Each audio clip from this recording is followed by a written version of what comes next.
दोस्तों, आपने अपनी जिंदगी में कभी न कभी कामुक तस्वीरों को जरूर देखा होगा, लेकिन अगर यही तस्वीर मंदिरों पर बनी हो तो ये काफी हैरानी की बात है। इन हैरान करने वाले प्राचीन स्मारकों में खजुराहो के प्राचीन मंदिरों का नाम भी शामिल है, जो अपनी बेहद बारीक नक्काशियों और कामुक मूर्तियों के लिए पूरी दुनिया भर में फेमस है। इन मंदिरों की दीवारों पर बनी ये कामोत्तेजक मूर्तियां यहाँ आने वाले सभी लोगों को हैरत में डाल देती है। इन्हें देखकर लोग सोच में पड़ जाते हैं कि आखिर इन मूर्तियों को क्यों बनाया गया। और दोस्तों, आज की हमारी इस वीडियो में हम इन मूर्तियों का इतिहास व इसके पीछे छिपे रहस्यों के बारे में ही जानने वाले हैं। दोस्तों, मध्य प्रदेश के छतरपुर जिले में खजुराहो नाम का एक शहर है, जिसका इतिहास बहुत ही पुराना रहा है। बताया जाता है कि इस शहर का नाम खजुराहो इसलिए पड़ा था क्योंकि एक समय यहाँ खजूर के पेड़ों का एक बहुत बड़ा बगीचा हुआ करता था। इसके अलावा कुछ लोग ये भी मानते हैं कि प्राचीन समय में इस शहर के गेट पर खजूर के दो बड़े बड़े पेड़ हुआ करते थे, जिनकी वजह से इसका खजुराहो नाम रखा गया था। वैसे सही कारण चाहे जो भी रहा हो, लेकिन ये बात तो साफ है कि इस शहर के नाम का कनेक्शन खजूर के पेड़ से ही है। हालांकि इस समय की अगर बात करें तो आज ये शहर अपने नाम या खजूर के पेड़ों की वजह से नहीं, बल्कि यहाँ मौजूद कामुक मंदिरों के लिए पूरे दुनिया भर में जाना जाता है। दरअसल खजुराहो में हिंदू और जैन धर्म के कुछ ऐसे प्राचीन मंदिर हैं जिन्हें भारत की सबसे खूबसूरत और सबसे प्रसिद्ध ऐतिहासिक विरासतों में से एक माना जाता है। इन सभी मंदिरों को एकत्रित रूप से खजुराहो स्मारक समूह का नाम दिया गया है।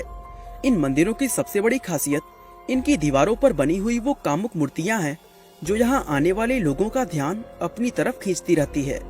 साथ ही ये मूर्तियां पूरी दुनिया को ये दिखाती है कि भारत की प्राचीन मूर्ति कला कितनी बेहतरीन हुआ करती थी। इन मंदिरों के महत्व का अंदाजा इस बात से लगाया जा सकता है कि साल 1986 में यूनेस्को द्वारा मंदिरों के इस समूह को वर्ल्ड हेरिटेज साइट की सूची में शामिल कर लिया गया था। अब यूं तो भारत में और भी बहुत से ऐसे मंदिर मौजूद हैं जहां कामुक मूर्तियां बनी हुई दिखाई देती हैं, लेकिन किसी भी मंदिर में वो बात नजर नहीं आती जो खजुराहो के इन मंदिरों में है। बताया जाता है कि इन मंदिरों का निर्माण सन 885 ईस्वी से 1050 ईस्वी के बीच चंदेला राजवंश के दौरान करवाया गया था। साथ ही इसको बनाने की शुरुआत चंदेला राजवंश के पहले शासक राजा चंद्रवर्मन के द्वारा की गई थी।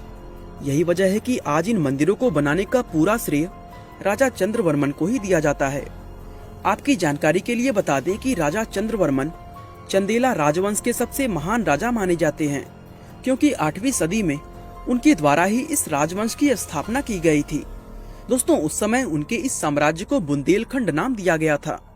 आज के समय के हिसाब से देखें तो राजा चंद्रवर्मन का ये चंदेला साम्राज्य यमुना और नर्मदा नदियों के बीच बुंदेलखंड से उत्तर प्रदेश तक फैला हुआ है। दोस्तों, चंदेला राजवंश के सभी शासकों को कला से बहुत प्यार था। यही वजह है कि अपने शासनकाल में उन्होंने इन खूबसूरत मंदिरों का निर्माण कराया था। इन सभी मंदिरों का निर्माण होने में लगभग 165 सालों का समय लग गया था।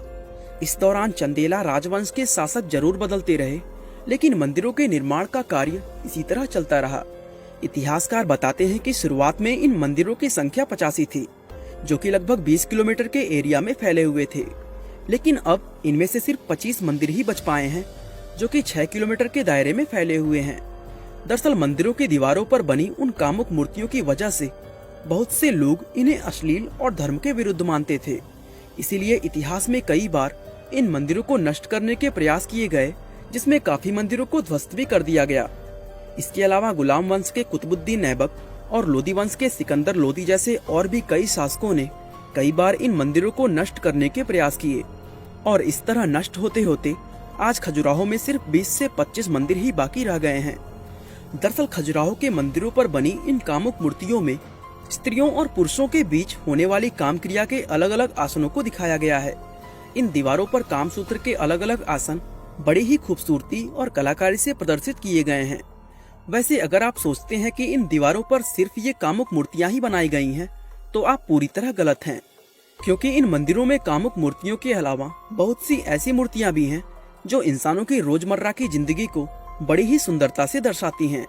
अब समाज की अगर बात करें तो मंदिर पर बनी ये कामुक मूर्तियां उन्हें काफी अजीब और अश्लील नजर आती है, और बहुत से लोग इन मूर्तियों के होने का कड़ा विरोध भी करते हैं। वैसे देखा जाए तो ऐसा होना स्वाभाविक भी है, क्योंकि हम इंसानों के बीच सेक्स हमेशा एक गुप्त क्रिया मानी जाती है। ऐसे में मंदिर जैसी पवित्र जगह पर खुले रूप से इस तरह की मूर्तियों का होना कोई आम बात नहीं है। अब ज्यादातर लोगों के मन में ये सवाल आता है कि आखिर इन मंदिरों की दीवारों पर इन मूर्तियों को क्यों बनाया गया, और अगर ये मूर्तियां समाज को कोई खास मैसेज देती हैं तो वो मैसेज क्या है। दोस्तों, मंदिर पर इस तरह की मूर्तियां बनाने का मकसद क्या था, इसका एक सटीक जवाब किसी के पास नहीं है।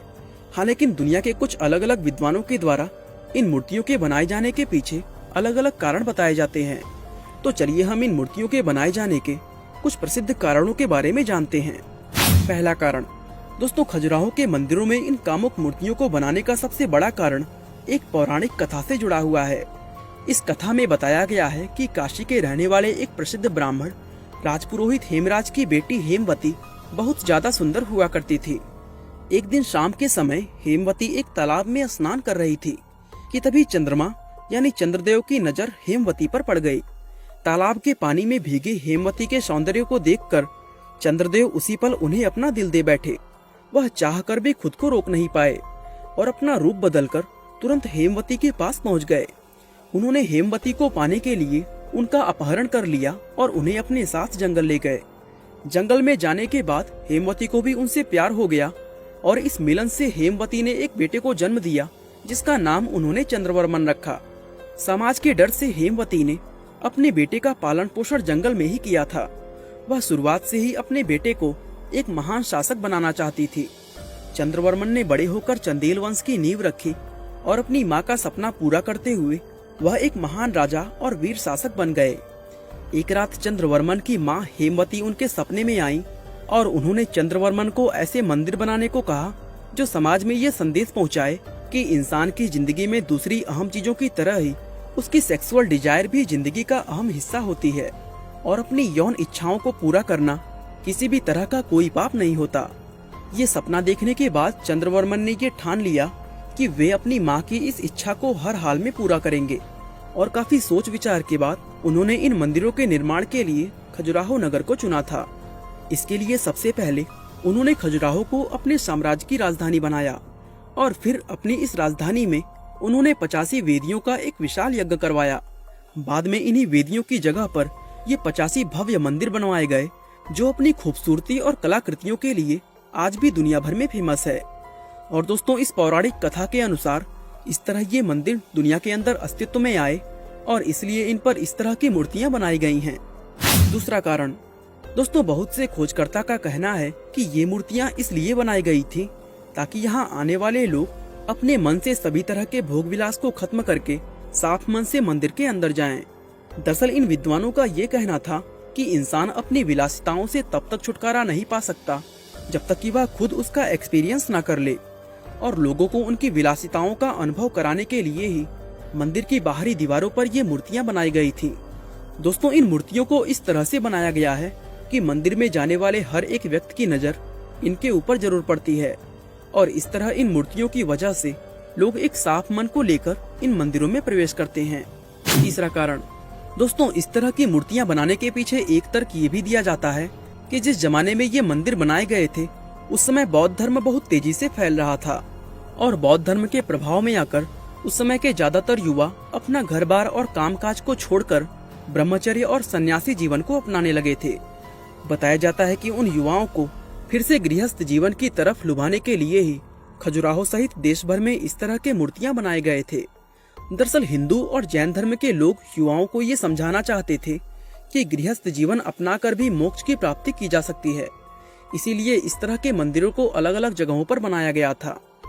चौथा कारण, इन मंदिरों पर ये मूर्तियां बनाने का एक कारण ये भी बताया जाता है कि चंदेल राजवंश के दौरान इस साम्राज्य में तांत्रिकों का एक समुदाय रहा करता था और इस समुदाय के लोग उस समय योग व भोग दोनों को ही मोक्ष प्राप्त करने का साधन मानते थे। वे लोग इस बात को समाज में पहुंचाना चाहते थे और इसीलिए उन्होंने इन मंदिरों पर इस तरह की मूर्तियों का निर्माण कराया था। दोस्तों, आपको ये जानकर काफी हैरानी होगी कि भारत के मशहूर आध्यात्मिक गुरु रजनीश ओशो ने इन मूर्तियों को स्पिरिचुअल वर्ल्ड की सबसे अच्छी धरोहर बताया है। दरअसल ओशो ने अपने प्रवचन संभोग से समाधि की ओर में खजुराहो के इन मंदिरों पर खुलकर अपने विचार रखे थे। उन्होंने कहा है कि खजुराहो में नग्न मैथुन की प्रतिमाओं को देखकर भी आपको ऐसा नहीं लगेगा कि उनमें कुछ गंदा है। आप ऐसा नहीं सोचेंगे कि बनाने वाले की सोच गंदी थी। यहाँ तो इन मैथुन प्रतिमाओं को देखकर शांति और पवित्रता का अनुभव होता है, जो बड़ी ही हैरानी की बात है। ओशो ने कहा था कि जो लोग अपनी वासनाओं पर काबू नहीं रख पाते, उन्हें इन मंदिरों को देखने के लिए जाना चाहिए, क्योंकि उनका ये मानना था कि मंदिरों की दीवारों पर बनी इन मूर्तियों को अगर कोई इंसान ध्यान लगाकर सिर्फ घंटे भर देख ले, तो इससे उसकी वासना हमेशा के लिए खत्म हो सकती है। वे इन मूर्तियों को मेडिटेशन का सबसे अच्छा ऑब्जेक्ट मानते थे। इसी तरह दोस्तों, अलग अलग लोग खजुराहो के इन मंदिरों और मूर्तियों को बनाने के पीछे अपनी अलग अलग राय और सोच रखते हैं। वैसे इनको बनाने की सही वजह चाहे जो भी रही हो, लेकिन इन्हें देखकर एक बात तो कही जा सकती है कि इनको बनाने वाले कारीगर वाकई कमाल की प्रतिभा वाले रहे होंगे। तभी तो उन्होंने उस जमाने में भी बिना किसी आधुनिक टेक्नोलॉजी की मदद से इतने जबरदस्त स्ट्रक्चर्स बनाकर खड़े कर दिए। बाकी दोस्तों, आप क्या सोचते हैं?